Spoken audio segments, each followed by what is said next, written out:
You don't have a money problem, you have a self-respect problem. And let me tell you how that shows up in your life. You're somebody who tends to overgive, undercharge, tolerate less, and then wonder why my money isn't growing. People pay you based on how you show up.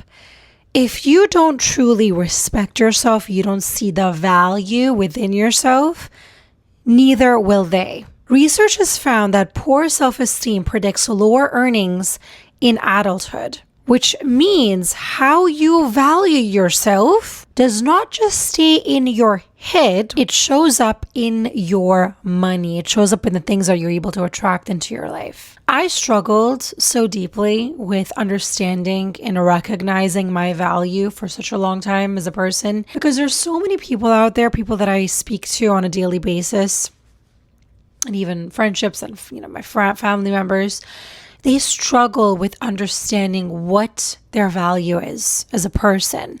And one of the questions, and I recently just heard this, which I found interesting, when kids grow up, we're always asking them, what do you want to be when you grow up? What do you want to do when you grow up? And there is a subliminal behind that, which is you need to be somebody. You are not enough right now. You need to prove yourself. And in a way, we almost push kids to grow up fast because we're like, what do you want to do? What do you want to be? Just figure it out. And sometimes that takes a while for people. They go through some mishaps or they complete a degree and suddenly they're like, I don't want to do this. I want to do something else. And at the same time, I also understand why we ask that question because we're trying to see what our kids are into and what is interesting for them. I struggled with knowing my value for a plethora of reasons, starting with being called and bullied. People called me stupid or blondie as a kid and teenager. And that sticks with you. We think it doesn't, but it really, it's there at the back of your mind that I don't know enough and I'm not worthy enough to speak up on this specific topic, even though I feel like I've experienced something and it could help. It could give somebody hope or insight or wisdom. And so that, along with not going to university or getting a degree, kind of compile this notion that I am not enough. I'm meant to do jobs in customer service because that is when you don't need much of a degree. But now looking back at my life, I realized that I never truly saw my gifts. I never truly respected the gifts that God has given me. And so I'm somebody who is a creator. I think I mentioned this in my last couple of videos. That's my life path, creator. And it makes sense because I love to create. I love to create this video that you're going to be watching. I love to edit it. I love to dance and I love to draw. And so that is my strength. But when you're a little child, usually your parents say, all this creative stuff, it's not going to make you money. So you need to get a degree. You need to find your path, especially from a family of an immigrant, somebody who had to struggle.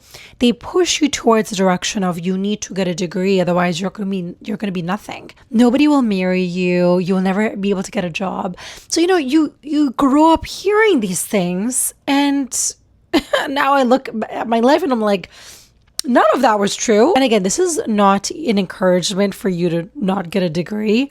This is just my story. And I just truly followed, even though I've struggled in a lot of different aspects of my life, but I truly followed my instincts. And I'm glad that I didn't go to university or college during that time because I would have chosen something just for my parents to please them. But in reality, I wanted to act, I wanted to dance, I wanted to do things that were bigger than life. This isn't to blame my parents because I also believe that every single one of us has chosen our parents for a specific reason. If I didn't get that specific family that I'm in right now, I wouldn't be sitting here talking to you, sharing my experience, sharing my failures, and I wouldn't be able to complete my mission here on earth. And maybe you're watching this as a parent, maybe you're watching this as somebody who's going to university or thinking about it.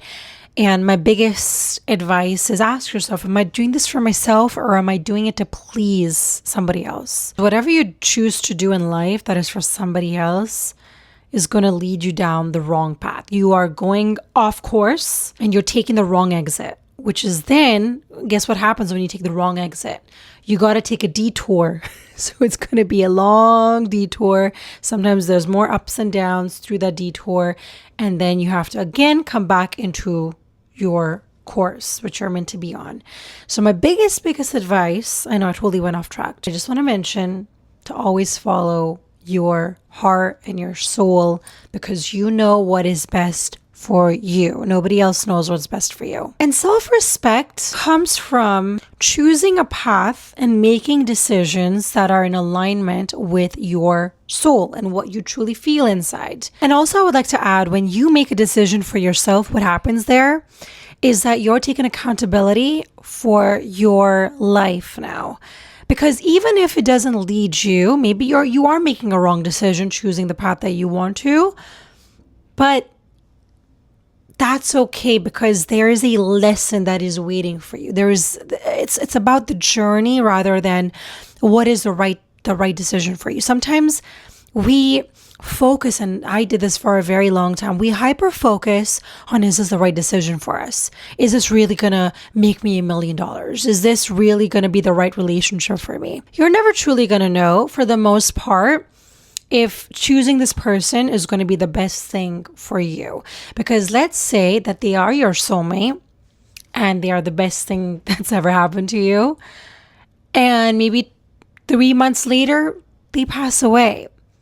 But that was the path that you needed to be on in order for your soul to evolve. And so whoever is giving you advice, whether it's your parents or your friends or your partner, on what you need to do, I just want you to know that it's great to ask for advice, but also know that that person, for the most part, but they could also be projecting their fears onto you, or they couldn't. Maybe they are great at giving advice, and maybe they're attuned to you and they truly want what's best for you. Whichever it is, I still want you to take people's advice with a pinch of salt and truly connect with you, because you are the captain of your ship. You also got to consult with the captain of the ship, because your captain, which is your soul, knows you better than anybody else. I remember one of my first retail jobs, and I've never done this before. We're on the phone. She told me, this is what you're going to get paid. And I said, nope, this is actually what I would like. And that was my first negotiation with the money. And I won't lie, I was very scared and my voice shook a little bit. And that's why I always tell you guys, even if you're scared, even if you're fearful of what the outcome can be, you still got to do it. That is you doing hard things. And if you want to learn how to respect yourself, that is the first thing that you need to be doing. You need to start doing things that are difficult. For a very long time, I lived a very comfortable, cushy life in Dubai, working for Emirates. And the paycheck, it was right on time. I could go shopping. My days off were done. My roster, my schedule, it was all done for me. I was almost like a robot, you know? And now coming back to the real world, you have to speak up. You have to use your brain. As women, we have a harder time. Let me know if you're a woman and you struggle with this yourself, to ask for what you want, because you feel bad for asking it, because you don't know if you are enough to be able to ask for that. And there is a statistic that I always hear where men, they are going to apply for a job, even if they can do, and I'm probably going to butcher this, but even if they can do 40 or 50% of the job, whereas women, if they can do 80% or 70% of the job, they're not going to apply, because they're like, but I can't do the 30%. I don't believe that I can do it or I can get the job. And that just tells you everything. So as women, I feel like we also need to recognize our value. And if you don't even know what you're good at, what you're here to give to the world, then sit down and try to figure it out. Maybe go back to your childhood and see, what was I good at? What was something that, a quality of mine or a talent of mine that I had, which comes naturally to me, that I'm able to share with the world and use. And you might think there is nothing, but let me tell you something. God has created each and every one of us with a unique gift, a talent, a story, something within you that sets you apart from the rest of the world. And your job is to figure what that is for you. I'm going to share a little story. So I remember working in the retail job that I spoke about, selling makeup. And for whatever reason, I know you're not meant to do this, but our salaries came up and how much we get paid. And one of the girls found out, and this girl was a high paying.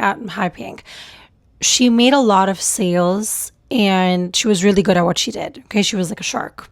She made great sales. And so she learned that I got paid more than her. And she's very competitive in that way. And so she got really upset. And she was somebody that was new to the country. So, a lot of people don't know that you can even negotiate. And unfortunately, when you're in the job, it's hard to go from a low amount to a higher amount. It's going to take you a long time to get to where you want to be. But at the very beginning, if you can say, this is my experience in XYZ, this is my training, and I'm comfortable with earning $45 an hour. And then you shut the hell up and you stop talking. This is a skill that takes a while. I mean, I'm just giving you an example, but this takes a while to learn how to do. And I'm not the best at it. I'm just being honest. But it is so important as a woman, even a man, but I feel like women struggle with this more, as a woman to know how to negotiate and being okay with saying, I'm good. I don't need this job. And that's a tough place because a lot of people might need that job and they might be really desperate. But I also believe, and not even believe, but I've seen this in my own personal life, that when I start saying no to things that are not in alignment, I'm like, nope, that's not the job that I'm looking for. That's not the pay that I'm really looking for. Then yes, it's silent for a bit and it's a little bit scary to be in a spot to say no when you really need that paycheck. But whenever I've been able to then calm myself down, pray to God, and know that my value, I'm worth more than this. And exactly then, or maybe 2 days later, I get a job offer or something that is higher than that. And again, this is just my personal experience and what I recommend as well for other people, to not jump on jobs just because you're like, oh, but I need. It's like that energy is going to repel things that truly are meant to be in your life. And I'm not saying this is easy. It is a challenge to do and to believe in yourself and trust in the universe, trust in God. But once you get in a habit of doing this over and over again with jobs, maybe even your relationships, you get in a habit of just trusting that whatever is meant to happen, it's going to fall in place at the right time and divine timing. Lastly, what I want to mention is that just because somebody respects themselves doesn't mean that they respect themselves in all aspects of their life. So for example, someone can respect themselves in business, they can charge well, they can earn good amount of money, but not respect themselves in relationships. They tend to cheat, they tend to lie, they tend to tolerate chaos. And so that's another thing that I wanted to point out, because I'm sure people are thinking, just because I respect myself doesn't mean that I'm going to be happy. No, it doesn't lead to happiness, but it really depends on your standards. So you might have standards, high standards in money, but lack standards, and hear me clearly, in character, in relationships. So I just want that to sink in and I want you to think about it. I'm going to end on this. God did not create you to be tolerated, to be used, or overlooked. And so every time that you accept that, you are denying who you were created to be. This is your sign right now to ask for more, and not just ask for more, but make sure that you have things to back it up with as well.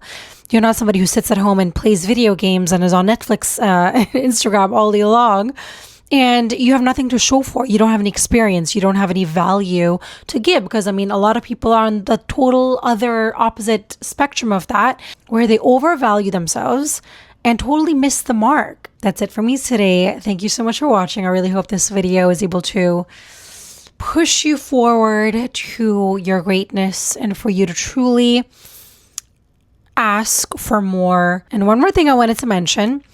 If you're somebody who is tired of choosing people and situations that cost you your self-respect, and you're ready for relationships where you don't have to shrink in order to be chosen, then I would like you to apply for a clarity session. The link is in the description. I'll see you guys on my next one.